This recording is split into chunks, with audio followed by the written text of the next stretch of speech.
মাঠের থেকেও Bangladesh cricket board বিসিবির অবস্থা বেহাল।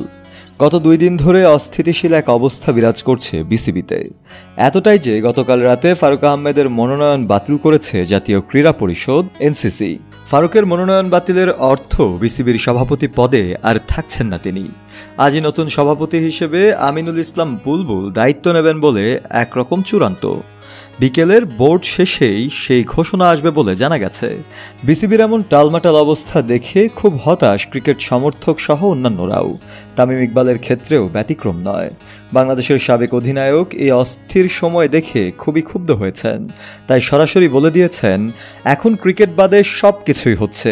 ব্যক্তিগত কাজে পাকিস্তানে থাকা তামিম বাংলাদেশি সাংবাদিকদের বলেছেন, বাংলাদেশ ক্রিকেট বোর্ড ক্রিকেটের বোর্ড একটা, কিন্তু এখানে ক্রিকেট বাদে আমি সব কিছুই দেখতে পাচ্ছি।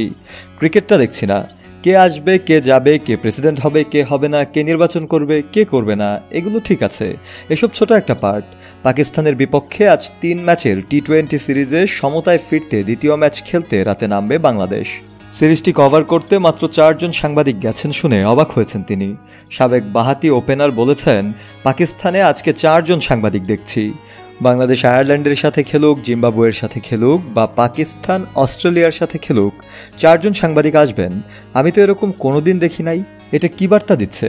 ক্রিকেট তার আকর্ষণ হারিয়ে ফেলেছে। বাংলাদেশ ক্রিকেট দিন দিন আকর্ষণ হারিয়ে ফেলছে বলে এখন যারা বোর্ডে আছেন কিংবা সামনে যারা আসবেন তাদের প্রতি তামিম অনুরোধ করেছেন যেন দেশের ক্রিকেটটা নিয়ে ভাবেন। তিনি বলেছেন, আমি একটাই রিকোয়েস্ট করব, যারা আছেন বা যারা আসবেন ক্রিকেটটা নিয়ে একটু ভাববেন। কারণ ক্রিকেট তার আকর্ষণ হারিয়ে ফেলছে। পুরো ক্রিকেটের প্রত্যেকটা জায়গা থেকে আমরা স্ট্রাগল করছি। এই জিনিসটা স্বীকার করে মেনে নিয়ে কিভাবে এখান থেকে ভালোর দিকে এগোতে হবে এই বিষয়টা ভাবা উচিত। শফিউল মাওলা, কালের কণ্ঠ।